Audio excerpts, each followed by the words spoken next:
Yeah, Jon Ossoff's voting record reads like the DSA platform is so funny. I wish. They're trying to get our liberal populist Jon Ossoff to look more radical than he actually is. And it's really funny because, like, so much of this stuff is designed around, like, aiding people, even if it's incremental on the liberal side. So, like, look at this. Look, DSA platform, universal healthcare at no cost, called healthcare a human right on CNN. What? I can't believe it. That's unbelievable. You mean to tell me he said healthcare is a human right? Don't these nasty poors know healthcare is not a human right? It's a privilege. Healthcare should be paywalled so that executives, lifeless, faceless, parasitic capital makes more profits off of your demise. Everybody knows that's what's supposed to be the case. It's like, dude, I don't know what to say about this other than, like, what do you think the average guy in Georgia is going to think when they see what your position is? This is always what I have advocated for. I feel like my dreams are coming alive in real time. When you run on a platform of pro-Medicare for all, Republicans, inherently reactionary, have to position themselves as against that. And it's a gift that keeps on giving, even to those undeserving of said gift. Let's be real. Jon Ossoff has never said a word about being pro-Medicare for all, and yet now he gets the benefit from it because these guys are running against the DSA platform, terrifying DSA platform of everyone deserves health care. That's not a terrifying platform at all. Normies are going to look at that and go, you know, I'm an apolitical guy, but this Jon Ossoff guy seems awesome because I do think healthcare is a human right. I think that I deserve healthcare. Yes, please. Yeah, cancel all student debt. Push Biden for 50K blanket student debt cancellation. Again, beast mode. Awesome. End mass incarceration and police immunity. 2020 pledge to end. Wait, hold on. They didn't even say, like, abolish prisons. Oh, God, I feel like I'm giving them tips. They didn't even say abolish prisons and abolish police. They said end mass incarceration and police immunity. Oh, my God.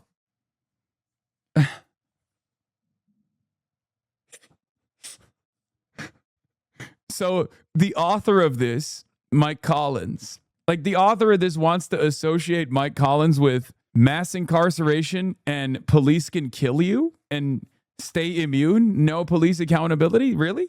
That's what you want to present your position as? What's going on here? Did Mike Collins hire a bunch of, like, actual socialists to run his campaign and they're just not so subtly signaling that the DSA platform is awesome? They're doing a better job than the DSA electeds that go on interviews and they give some fairly academic answers to these, like, questions that maybe don't market the positions to a very broad audience the best way that they could. Like, they're doing a better job marketing this to, a mass audience. Free Palestine and end US aid to... No. Free Palestine and end U.S. military aid to Israel? Dog, you're supposed to say Jon Ossoff is pro-Islamic terrorism. You're not supposed to say Jon Ossoff is for a free Palestine and ending U.S. aid. What is going on here? What the fuck? Bro, they're doing so bad, I'm giving them pointers. I'm sorry. This is too easy. We got to give them some pointers, man. This is not appropriate. This is, what the fuck? You didn't mention Hamas? No mention of Hamas. You should say Jon Hamassoff. Like, it's right there. It's free ball. You should say Jon Hamassoff is pro Hamas. Oh my God, I gotta stop joking about this.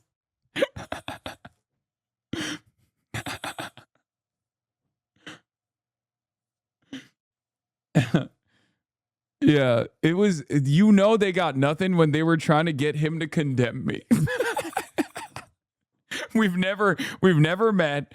I've never done, like, a campaign for him at all or anything. I've just been like, yeah, I just said he's an interesting candidate. Okay. And they were like, Jon Ossoff, why won't you burn an effigy of Hasan Piker? He said you're an interesting candidate. And he was just like, what? And he just moved on. Like, they tried to make that into a attack ad. Has he even uttered your name on video? No. No, he has not. And it's very funny. Like, at this stage, they want to they want to turn it into like Hassan said he likes this guy. Not even he likes this guy, that I just find him to be a unique candidate because I think he's young. I think he's dynamic. He does liberal populism, right? It's not like we're aligned on the issues, right? I mean, he's done a lot of horrible things, like voting for the Lake and Riley Act, right? Like he's done. And then to me, that shows bad instincts. And I know he's in Georgia, so like everyone will give him an allowance there because that's where Lake and Riley was murdered. But even then, I think it was the environment shifted so rapidly, and someone who's smart, someone who wants to run for president should be able to see that in the near future, that kind of vote leaning into the reactionary anti-migrant wave of panic would have looked poorly on his record. Senator, don't you think it's concerning that Hassan said you're an interesting candidate? Why won't you address this? No, that's literally what Mike Johnson tried to do. That literally is what Mike Johnson tried. Dude, or not Mike Johnson, Mike Collins. Sorry. That's not a joke. That's not like it seems so far-fetched. It seems so insane, but that's not a joke. That's actually something that happened. Yeah, wrong pedo protector. Not Mike Johnson, Mike Collins. And it's really funny because all of these guys, okay, so here's the thing. Virtually all of the staffers in the Hill on the Republican side are groypers, right? Like Nick Fuentes doesn't have a real audience in the real world where people are just like ride or die, openly white supremacists, openly neo-Nazi. Like the problem is a lot of the young Republican staffers, they're all groypers. And this has become a real issue. There was a Politico article about it. I believe, what's that gay guy, Rod Dreher, who is looking like a yassified Will Menaker lately. He talked to Jeremy Boring of the Daily Wire podcast fame about this issue. He was saying like a lot of the young Republicans, a lot of the staffers, they're all groypers. It's like around 50%. And the thing is, that's real. They're like, that's the only real constituency that Nick Fuentes has. The reason why I'm bringing this up is because obviously Nick Fuentes is a white nationalist, a white supremacist. You guys know this, right? So what's funny about it is when these guys turn around and say stuff like, oh my God, you're hanging out with Hasan Piker. Hasan Piker is this dangerous, scary, socialist, communist, terrorist, Hamas guy.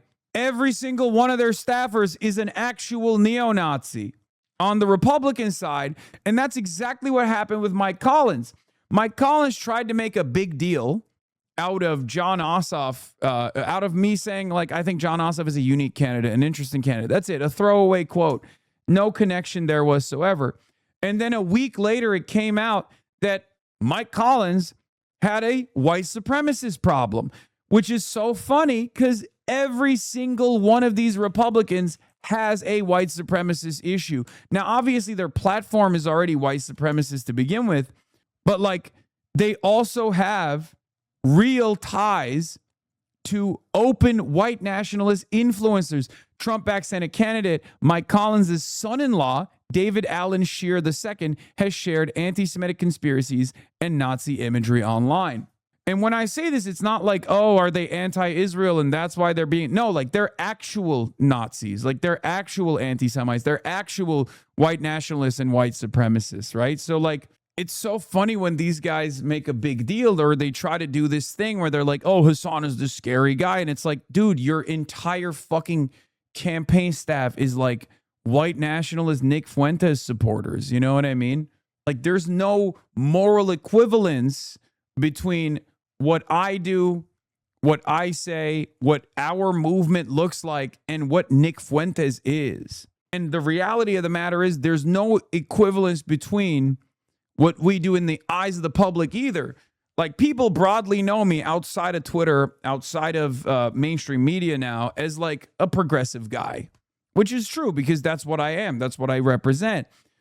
Most normies in the real world know me as like a bit of a rabble rouser, but a progressive spokesperson nonetheless. I think Jon Stewart said it best when he was talking to John Fetterman, where he said, like, well, this guy's just a fiery advocate for a left populist economic agenda, right? Or fiery preacher of left populism in this country. And it's true. That is what I am, and that's what most people see me as, unless they have their brains completely fried by, you know, negatively framed clips and stuff. So for that reason, there's no real like equivalence. One, because socialism or a higher degree of socialization and like social democracy is not considered as odious or as toxic as like white supremacy is, and for good reason, because it's not.